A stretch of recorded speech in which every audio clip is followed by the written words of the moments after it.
Muy buenas tardes. Me toca en este caso darte la bienvenida en nombre de mis compañeras, del compañero del CPC.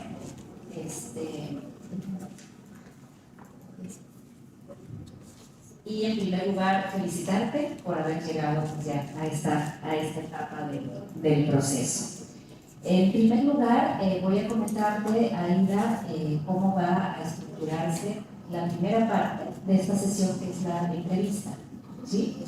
Como sabes, y como ya lo hemos comentado y lo hemos socializado a través de la metodología, en la primera parte cuentas con 5 minutos para explicarnos por qué consideras que eres la persona idónea para ocupar este puesto, y posteriormente viene una sesión de preguntas y respuestas.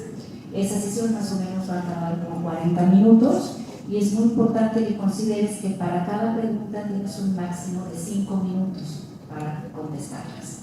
Lo que vamos a estar haciendo a lo largo de la sesión, Aida, es mostrarte estos carteles.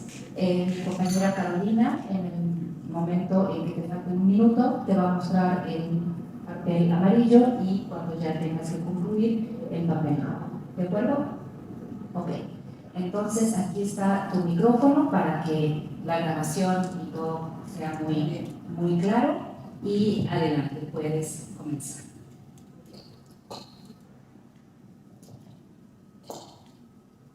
Muy buenas tardes, pues mi nombre es Aida Castro. Me considero la mejor candidata para el desempeño de este cargo, con 26 años de experiencia en el servicio público, el cual pues, me ha permitido desempeñar diversos cargos. A lo largo de estos años he adquirido conocimientos y experiencias en temas como derechos humanos, procuración de justicia, sustanciación de expedientes de carácter administrativo y penal al haber estado dentro de la Procuraduría o la Fiscalía. Todas estas carpetas integradas en razón de presuntas actos o hechos arbitrarios por parte de servidores públicos de la propia Fiscalía y también en materia penal. Estos últimos 17 años me he desempeñado como secretaria ejecutiva del Instituto de Acceso a la Información, del Turismo Garante. Esto pues, me ha permitido adquirir ciertos conocimientos en materia de transparencia, por supuesto, rendición de cuentas, combate a la corrupción, dado que por el mismo manejo de la información que tenemos en el instituto, pues obviamente ha implicado el que yo pueda trabajar en estos temas, ¿no? Las plataformas digitales ha sido también un tema toral en el manejo de la información, en el manejo de lo que hemos hecho en el instituto, fiscalización, protección de datos personales, por supuesto, otro de nuestros temas importantes, y aquí otro de los que también pues, me ha tocado participar y me considero que me he querido involucrar bastante en el gobierno abierto. Durante estos años, bueno, dada la calidad de servidora pública y que he tenido la oportunidad de tener cargos directivos, pues obviamente ha implicado el que se me ha depositado la confianza en el manejo de personal, de toma de decisiones, de marcar directrices de lo que se tiene que realizar en el instituto, de las servidoras públicas y servidores públicos que pues, han trabajado bajo mi subordinación. Si bien es cierto, siempre he sido muy puntual en el control, la disciplina del personal, pero también la parte humana, y considero que esta ha sido parte del éxito que ha conllevado la gente que ha trabajado conmigo, ¿no? Que siempre he respetado su opinión, que siempre le he dado pie a que tengan esta oportunidad de manifestar a lo mejor no estar de acuerdo con la indicación que a lo mejor se les dé, ¿no? Entonces, siento que en esa parte también me he logrado desenvolver muy bien al momento del manejo del personal.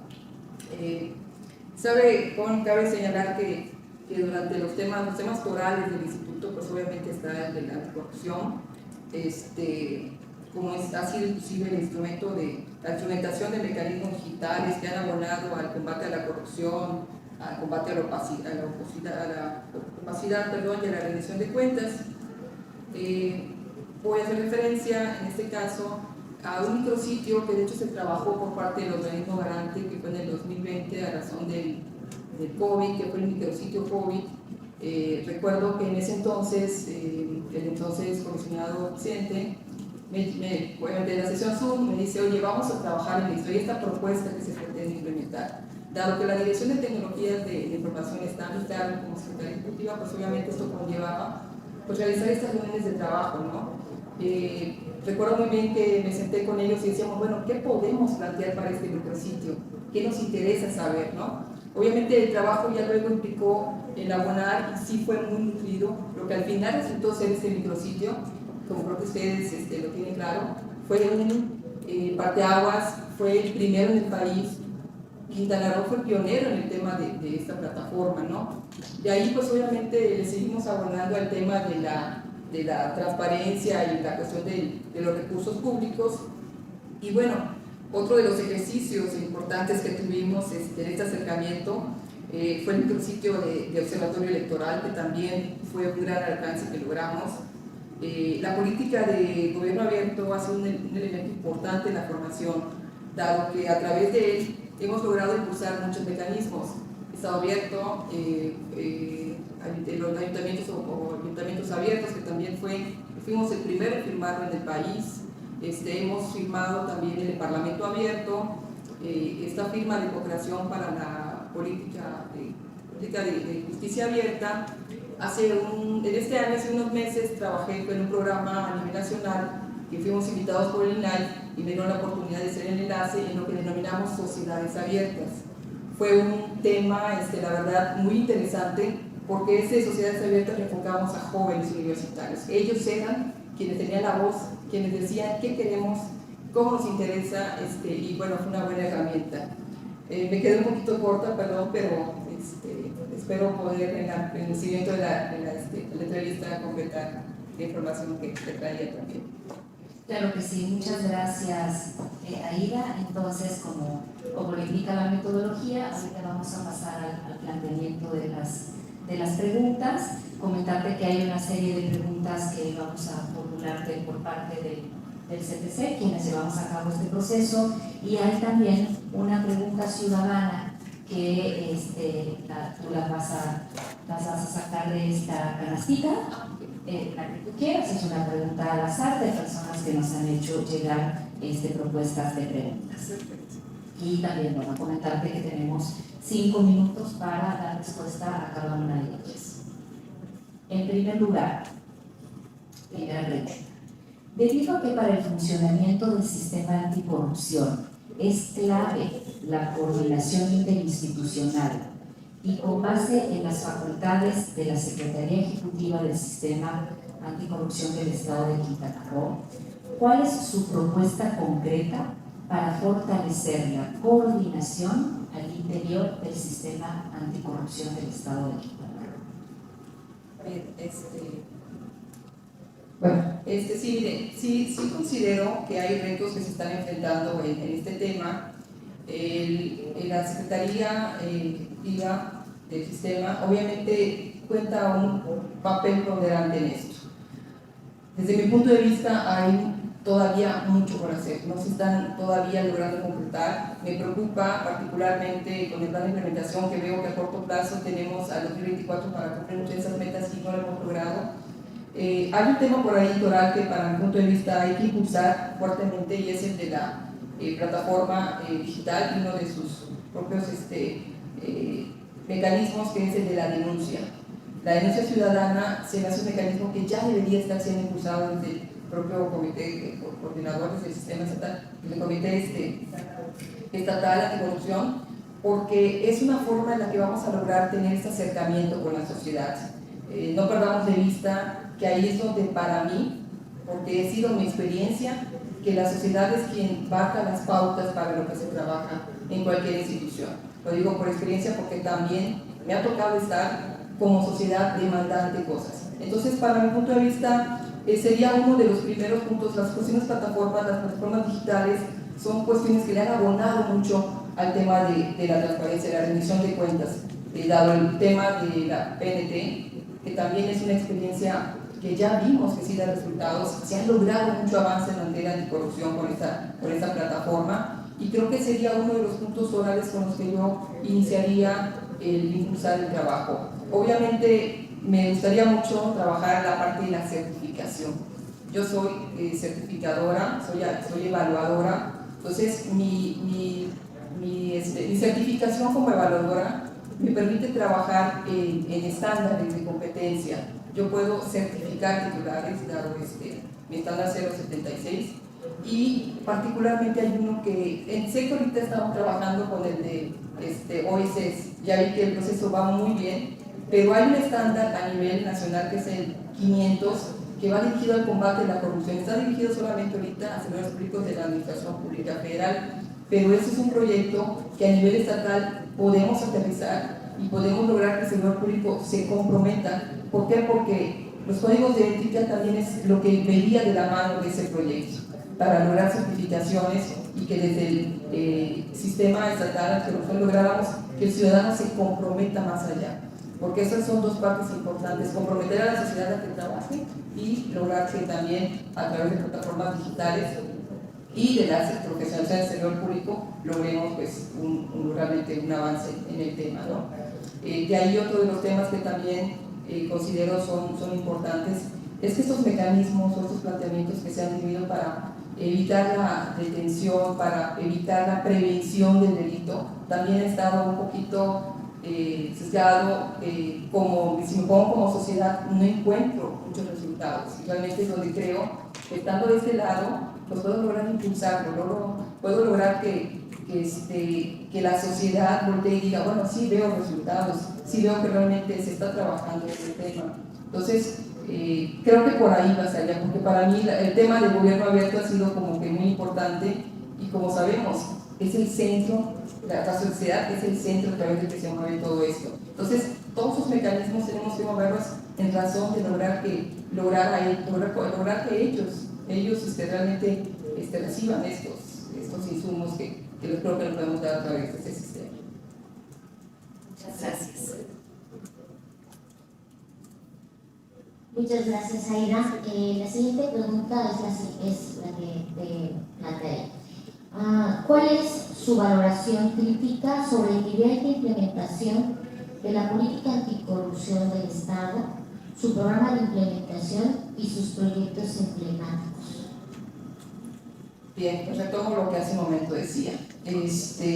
Sí veo pues, que estamos todavía cortos en su implementación desde mi perspectiva. Porque resultados a nivel estudios nos lo reflejan. Revisaba el otro día un resultado que nos da World Project, World Project, y ellos emitieron un índice que medía el estado de derecho en México, y con preocupación observé, y decía el propio estudio, hemos logrado en México la calificación va de 0 a 1. El más alto de los estados logró el 0.49, que fue Querétaro. Quintana Roo, junto con Guerrero y con la Ciudad de México, fueron los 3 últimos. Entonces esto me dice mucho de que sí estamos fallando. Perdón ser tan crítica, pero me sumo porque yo soy parte de un instituto, de un órgano garante que pertenece al propio sistema, ¿no? Como comité coordinador, el órgano garante que trabajo. Digo, nos falta mucho. La percepción que a veces obtenemos es de que sí estamos trabajando, y es real, porque sí estamos realmente trabajando, estamos abonándole a combatir esto, pero lamentablemente algo está fallando en ese canal, que al momento de que vinculan con la sociedad, esos resultados no se ven. Entonces, para mí sí estamos todavía necesitando impulsar más. Digo, no sé si es necesario replantear nuestra política, pero si no es así, por lo menos sí abonarle que tenemos que impulsarla, porque resultados a nivel que están reflejando esto no nos está permitiendo ver que realmente haya una base real. Gracias.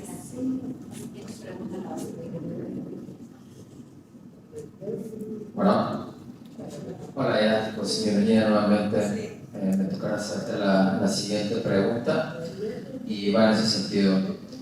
¿Podrías mencionar 3 proyectos del programa de implementación, así como la estrategia que utilizarías para que el comité coordinador se apropie de los mismos? Te lo repito.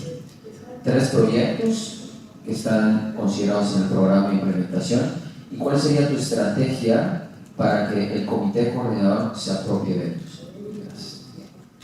Miren, yo observé que el código de ética que tenemos, que se aplican en las instancias, realmente ha estado muy, no ha permitido que el servidor público se involucre en el tema.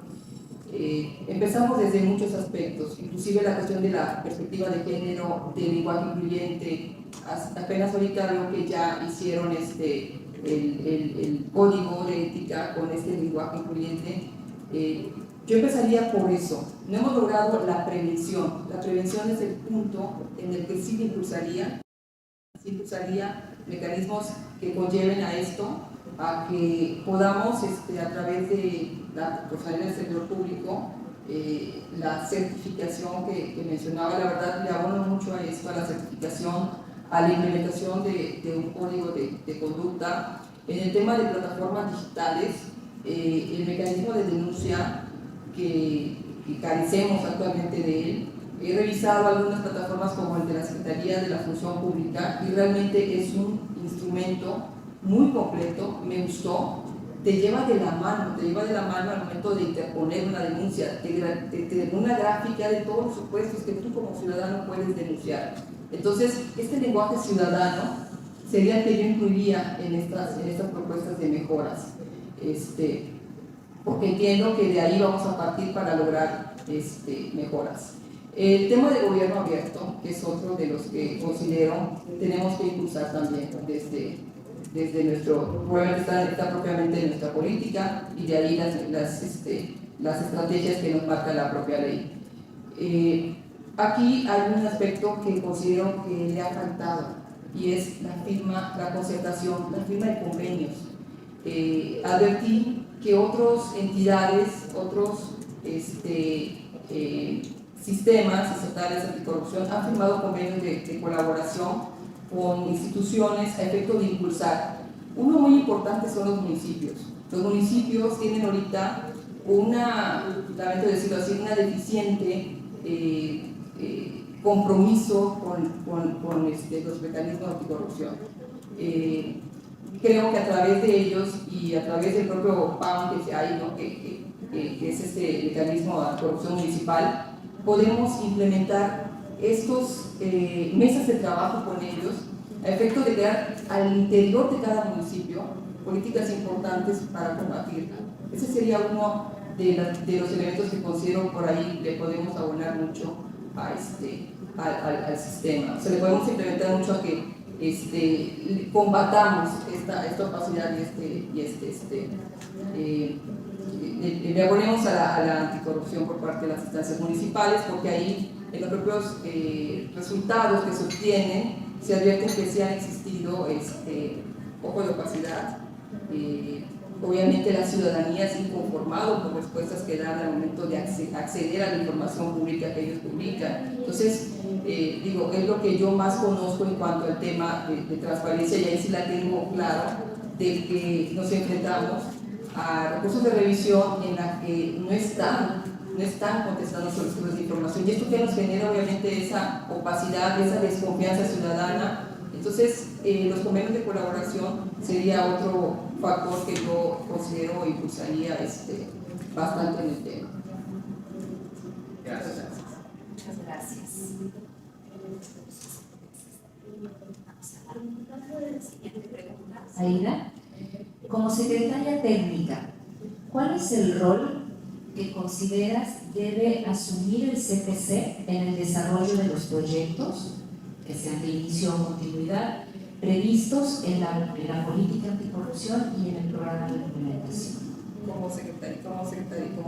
Como si fueran ya secretaria técnica, Sí. ¿cómo o cuál consideras que es el rol que debe asumir el CPC en el desarrollo de los proyectos, ya sea que tienen que iniciar o que ya iniciaron y hay que darle continuidad, previstos en la política anticorrupción y su programa de implementación?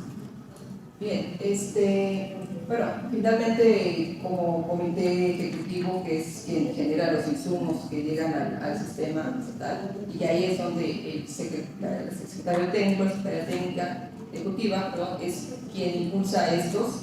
Ahí sí, yo considero que deberíamos abonar a una reestructuración al interior del propio secretariado ejecutivo que permita contar con esta estructura que necesita para poder impulsar nuevos proyectos. Actualmente yo advierto que el secretariado de la Secretaría Ejecutiva pues carece de ciertas áreas que no han logrado impulsar, que no han logrado completar el equipo que se requiere para trabajar conjuntamente con el CPC. El trabajo que realiza el CPC, desde mi perspectiva, es muy buena. Es muy buena porque ha logrado esta coyuntura con el sistema estatal y ha logrado meter muchos proyectos, ha logrado impulsar muchos proyectos. Yo nada más le agregaría que sí sería interesante nada más replantear los que actualmente se tienen para mi punto de vista. Vamos bien, digo, ahí tenemos por ahí los proyectos como el de las...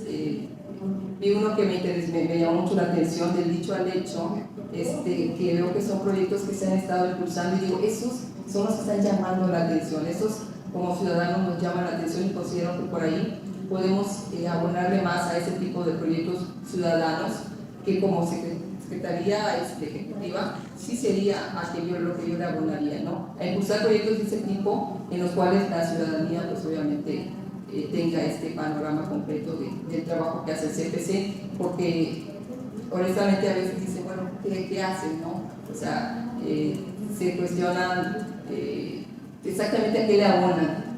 Entonces, ahorita, como Secretaría Ejecutiva, siento que sí tienen que impulsar eso, sí tienen que lograr que haya una presencia más importante de los proyectos que emanan del CPC. A eso le abonaría. Muchas gracias. Muchas gracias, Aida. Ahora vamos a pasar a una pregunta de la ciudadanía. Al lado tuyo tienes ahí una canastita en donde por favor te pedimos tomes un sol. Sí, por favor. Es darle lectura y bueno, gracias.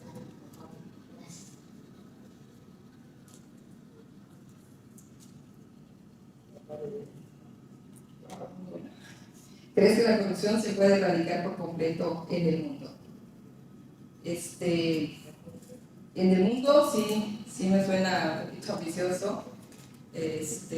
No, incluido porque estamos incluidos inclusive México, países en Latinoamérica. Es un problema que lamentablemente considero que no puede ser erradicado. Está siendo controlado de alguna otra manera a través de estos mecanismos, pero dadas las circunstancias que se viven, dado la escasa información que a veces se tiene por parte del ciudadano, son muchos factores que han abonado a que esto, considero, no se va a poder erradicar en el mundo. Si bien es cierto, hay instancias internacionales que trabajan para abatir un poquito esta opacidad. Habemos instituciones que le abonamos a que sí se puede lograr un avance, pero lamentablemente muchos resultados nos dicen que todavía estamos muy lejos de lograrlo. Dado que si me hablara de México, yo creo que ahí todavía estaría peor el panorama. Digo, en el mundo sí se ha logrado mucho avance, sí se ha logrado, hay países que inclusive ya tienen superado el tema, ya no les preocupa. ¿Por qué? Porque inclusive su economía es tan fluida que ya el sector público ya no se interesa en esto, ¿no? En la corrupción, porque obviamente ya es un tema que no está dentro ya inclusive del panorama del gobierno, pero pues dada la circunstancia que vivimos países como México, estamos ante un panorama de que es imposible erradicarlo. Sí lo podemos trabajar, sí podemos avanzar, sí podemos lograr avances, pero no llamarlo propiamente erradicación como lo plantea la pregunta, ¿no? Porque es muy preciso en ese tema. Gracias, Aida, por tu respuesta muy puntual. Bueno, seguimos con el siguiente bloque de preguntas. Yo te haré 2 preguntas más. La primera es la siguiente. Dado que tu principal campo de experiencia es en el órgano garante, ¿cuáles son los mecanismos que propones para fortalecer el papel, en este caso del IDAICRO, en la aplicación del programa de implementación de la política anticorrupción? Bien, el Instituto de Acceso a la Información, pues obviamente su tarea autoral pues es la transparencia.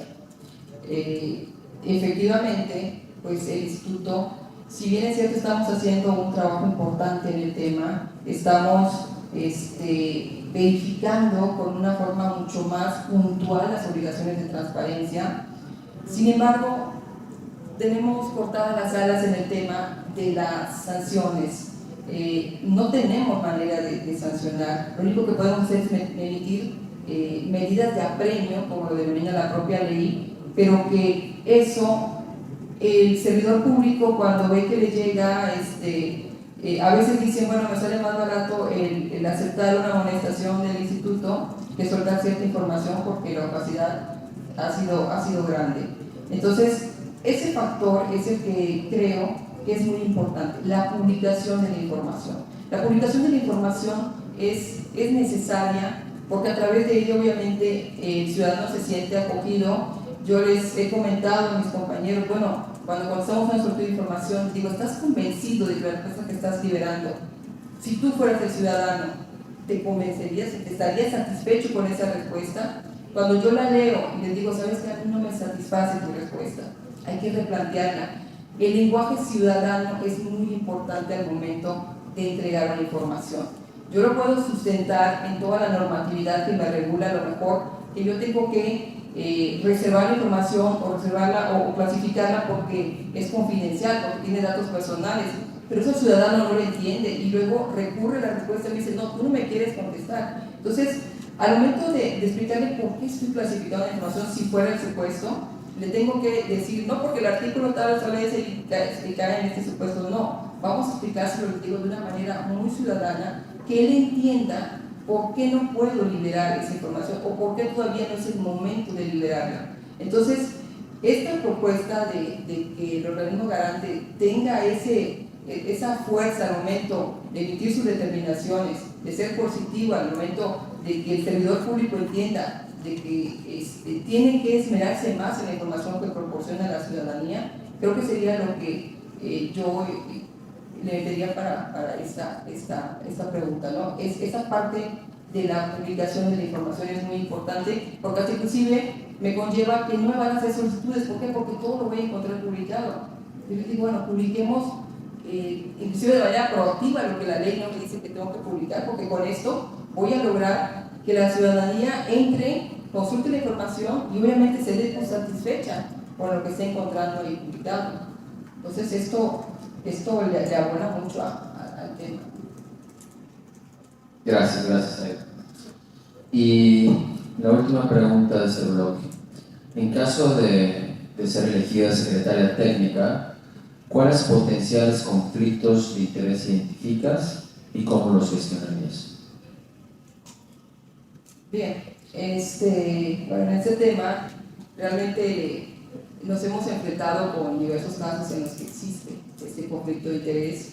Lamentablemente no se manifiestan, no se conocen, se ocultan y pues bueno, si bien es cierto a veces uno puede identificar que sí los existe, yo creo que aquí la falta de voluntad ha sido un factor que no ha permitido que se combata, vaya. Entonces, continúo con el mismo tema, la falta no de capacidad, le llamaría yo, la falta de voluntad para lograr combatir este tipo de conflictos es lo que no ha permitido que avancemos en el tema. ¿Cómo combatirlo? Obviamente es un tema de valores que tienen que combatir. Y considero que si logramos que se entienda lo que conlleva el que no manifestemos estos conflictos, eso es lo que en un momento dado nos implica luego tener contratiempos al momento de aplicar la ley. Gracias, Aida.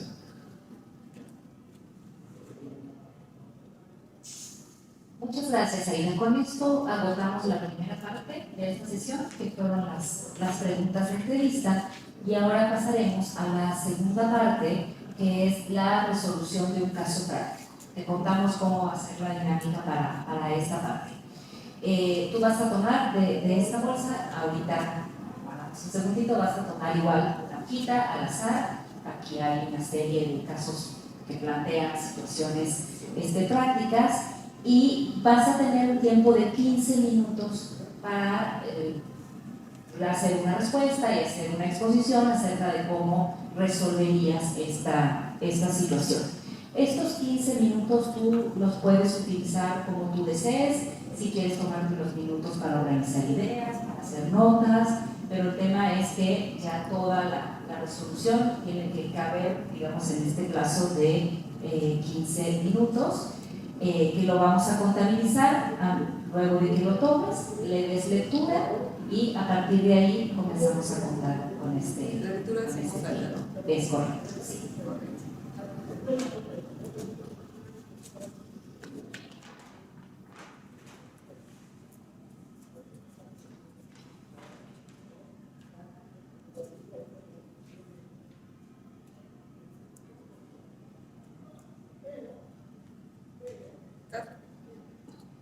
Caso práctico 1. En el mes de septiembre de 2023 se inició el periodo de sesiones del Pleno del Congreso de la Unión. Un grupo de diputados y diputadas vuelve a ingresar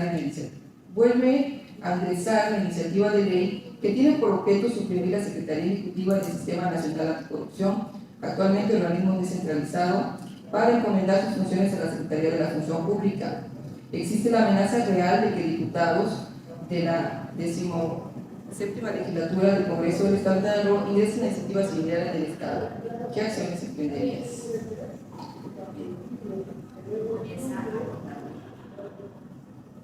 Bueno, me voy a ir directo. Efectivamente, hemos enfrentado esta problemática, y lo comento desde también el punto de vista del INAI, que también lo enfrentamos hace unos meses, que se habló del tema de desaparecer, ¿no? Es muy complicado pensar que la Secretaría de la Función Pública pueda absorber este tipo de funciones que ejecuta la Secretaría Ejecutiva del Sistema Estatal de Corrupción. Por ahí recuerdo haber leído una nota que decía que, porque había duplicidad de funciones, y que lo que hacía el secretario ejecutivo se podía hacer a través de la Secretaría de la Función Pública, lo cual pues no es real. Sabemos que cada uno de los que integran el comité coordinador pues tiene una función específica, y que finalmente la intención de unirlos era de que entre todos se llegue a políticas públicas enfatizadas en combatir la corrupción. Pero bueno, ¿qué hace el Secretaría Ejecutiva? Pues ese brazo que ejecuta esas acciones, ¿no? Y recuerdo que era una nota, creo que periodística, ya tiene como un mes que la leí, tratando de recordar exactamente cómo mencionaba. Decía, no es posible que la Secretaría de la Función Pública, dado que tiene otras funciones, sea quien a su vez ejecute acciones que no son propiamente de su competencia. Por ejemplo, la investigación, la Secretaría de la Función Pública, y si aterrizamos a nivel estatal, la Secretaría, la SECOES, sus funciones a nivel el ejecutivo del Estado. Entonces, ¿dónde queda esa parte de los poderes? ¿Dónde quedan el judicial, los organismos autónomos que también tienen otras funciones? O sea, como una entidad estatal o dependiente del Ejecutivo iba a realizar acciones que tiene que ser alguien con las características y con la naturaleza que tiene el Secretariado Ejecutivo, que es centralizado, no sectorizado, con autonomía de gestión, que esto obviamente no lo podría hacer una Secretaría de la Función Pública, en el caso de aterrizamos estatal, una SECOES. ¿Por qué? Porque obviamente, inclusive su propia designación, esto era muy puntual esa nota, su propia designación deriva del Ejecutivo. O sea, en qué momento iba a haber esta autonomía por parte del titular de una secretaría de la función pública, donde su línea pues, deriva del propio ejecutivo. Entonces, digo, las acciones que se emprenderían pues obviamente serían de análisis, de mesas, de foros, donde se entienda por qué no podemos permitir que alguien como la Secretaría de la Función Pública o en el caso de la SECOE sea quien absorba estas funciones que realiza, que tiene por ley el Secretariado Ejecutivo. O sea, no puede ser una instancia del mismo poder ejecutivo quien coordina acciones que conllevan acciones que implica para los otros poderes y para los organismos autónomos. Entonces, yo creo que este análisis que me gustó mucho, que encontré en ese momento, aplica para esta situación y que obviamente es real, o sea, es real, ¿no? Que no podemos desarticular algo que ahorita está trabajando bien, que está encajando bien con el brazo ejecutor que tiene la Secretaría Ejecutiva. Entonces, romperíamos con este esquema de replantearse a lo mejor como lo pretenden hacer con esta iniciativa, que pues resulta ser pues hasta un poquito escandalosa desde el punto de vista y atenta a muchos otros derechos que realmente sería un retroceso tal vez hasta para el mecanismo anticorrupción en nuestro país, definitivamente. Muy bien, Aida, con esto terminamos esta sesión de entrevista. Te agradecemos mucho y bueno, seguiremos anunciando los siguientes pasos por las vías que ya hemos utilizado. Bueno, no me resta igual más que agradecer como decía, ese ejercicio ciudadano, porque realmente es ciudadano democrático al respecto de que es público y que pues nos permite abonar un poquito, ¿no? Nos permite abonar un poquito a los que queremos participar, a los que queremos aportar. Y pues bueno, estoy a sus órdenes. Muchas gracias. Gracias.